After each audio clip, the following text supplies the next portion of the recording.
mismong Solgen ni Marcos Jr. ang nagsabi, kasi imbestiga nila sa House meron daw reward system sa panahon ni PRRD. Pero mismong Solgen ni Marcos ang nagsabi na wala naman daw. Pero bago tayo mapunta dyan kay Solgen, tingnan nga muna natin yung tinanong si Marcos Jr. about sa Solgen. Hindi niya alam kung ano yung Solgen. Kaya nung nilagay niyang Solgen, itong si Guevara, hindi niya alam kung saan ba talaga ito dahil hindi niya alam kung ano bang function ng Solgen. Hindi niya alam na kumbaga walang kamuhang-muhang itong taong ito. Tingnan niyo Solgen, sir. Sinong Solgen mo? Sorry? Solicitor General. Sa? Solgen. OSG. Which one? Solicitor General, sir. Social welfare. Soldier. Ang daming business inulit. Posibleng nabubungol ka lang. Okay. Hindi ko marami. naintindihan. Okay.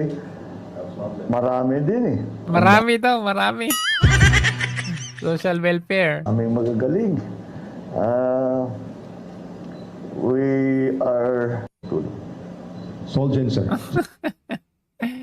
So, anyway, hindi niya alam kung ano yung Solgen. Eto, tingnan natin yung panayam kay Minardo Guevara tuloy. Guevara, ayan. Na talagang halatado, no? Baka ito ay manganganib ng tanggalin dahil medyo kontra.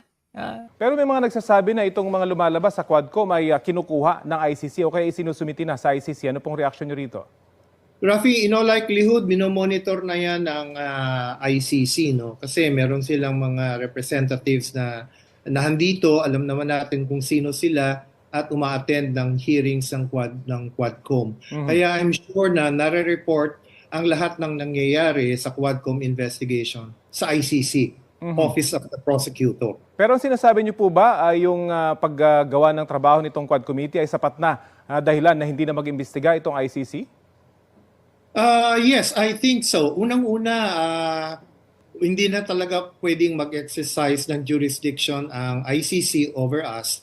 Kasi nung magsimula sila ng kanilang investigation, ay mahigit 2 taon na tayong nakapag-withdraw from the Rome Statute or the ICC. Kaya in terms of being able to exercise their jurisdiction, talagang hindi na pwede. Kaya lang, hindi naman natin mapipigil ang ICC kung gusto nila mag-investigate pa rin, no? Kaya nga lamang, wala silang maasahang cooperation on the part of the government kasi wala tayong legal duty to do that dahil hindi na tayo miyembro. Pero yung mga kaanak po ng mga EJK victims, yung nagsasabing hindi sila makakuha ng hustisya dito sa Pilipinas, kaya sila dumudulog sa ICC. Ano pong reaksyon nyo rito? Ito, maganda yung sagot dito. Palagay ko, hindi naman totoo yun, Rafi, no? Kasi kung ginawa nila yon noong 2017, no? Kung sila ay nagsampa ng kaukulang demanda para maimbestigahan yung mga nangyari sa kanilang mga kaanak, baka by this time nasa court na yung kanilang complaints. Pero ang ginawa nila ay siguro baka sa pag-uudyok din ng mga ibang grupo ay sa ICC sila nagreklamo. Noong pag 2017 yon. Sino ba yung nag-udyok na grupo? Sila Castro ba yan? Leontiveros ba yan? Oo. Itong taon na ang nakakaraan mula noong 2017, Rafi. At nasaan na ang investigation ng ICC? 7 years na nakararaan. Wala. Weak pala yung ICC. Kasi instead na lumapit sa korte yung mga supposedly na mga biktima, nagpadikta sila kila Ontiveros, kila Castro. Anong nangyari? Wala. Wala pa rin nangyayari, no? Samantalang kung dito nila ginawa yun, baka meron nang nangyari by this time. May mga nakarating na sa korte, meron ng mga na-convict, di ba? Konti pa lang. Pero yung proseso ng investigation at saka prosecution ay patuloy na nangyayari para doon sa mga ibang naakusahan din. Di ba, Rafi? Kayo po yung naging bahagi ng gabinete ni dating Pangulong Rodrigo Duterte bilang Justice Secretary. Meron ho ba kayong Biglang ipinasok na yung gabinete ni Duterte. Nung napansin na gano'n yung tono ni Guevara, pinasok na kaagad yun. Ikaw ba yung naging gabinete ni Duterte? Rinig sa reward system noong drug war? Oh, reward system ah. Mm. Ano ba kayong naririnig sa reward system noong drug war? Rafi, nung ako ay Justice Secretary, kami ay nag-initiate ng sarili naming investigation. Mm. Oh. Anong ginagawa nung Justice Secretary natin ngayon?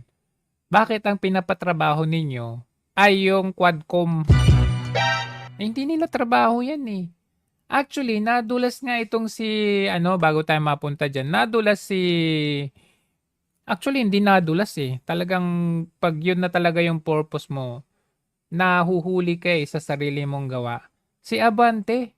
Kasi 'di ba lagi nating sinasabi na itong ginagawa nila sa hearing na to ay hindi talaga in aid of legislation kundi in aid of persecution. So kaya nadulas itong si Abante. Tignan niyo eto sinabi ni Una, Abante dito. Ito, tinitin natin maigi kung ano pang mga legislations ang dapat nating gawin tungkol dito.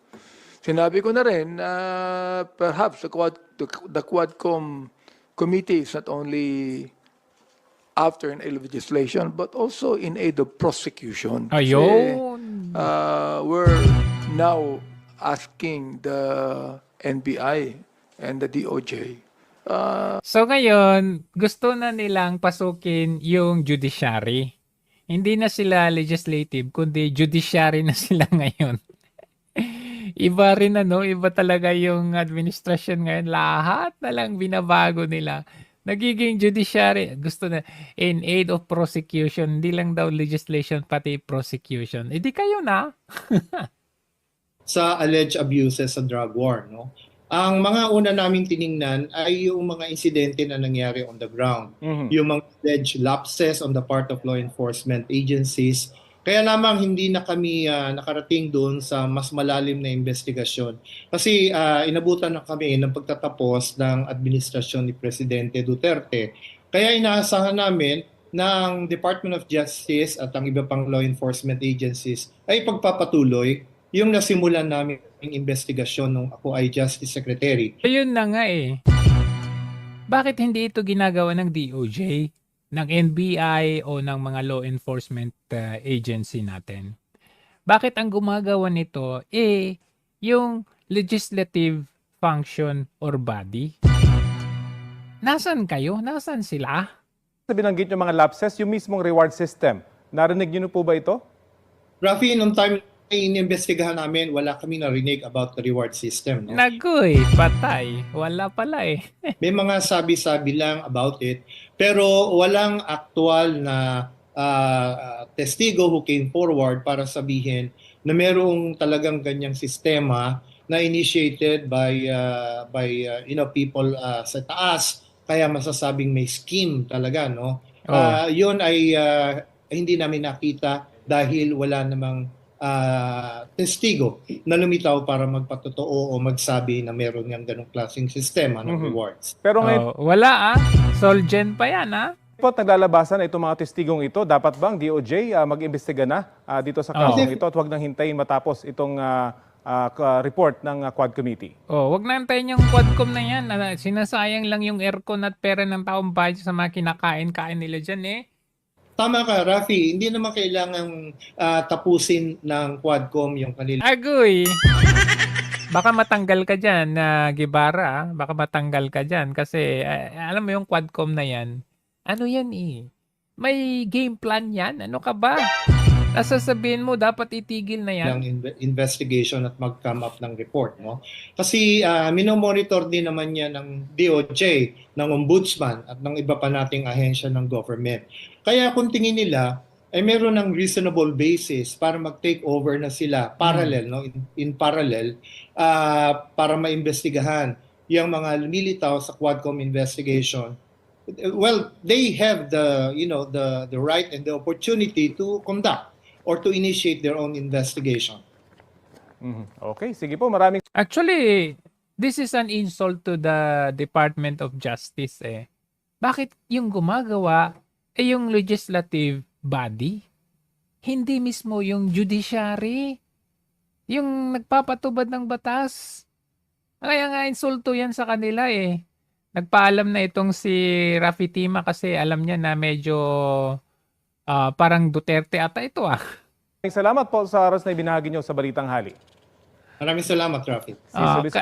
Kahit nga tingnan natin sa comment eh. May comment nga dito eh. Saan na yun? Ayan. Mukhang may kinikilingan ito si Guevara. That is, he seems to favor Duterte. Your guess is as good as mine.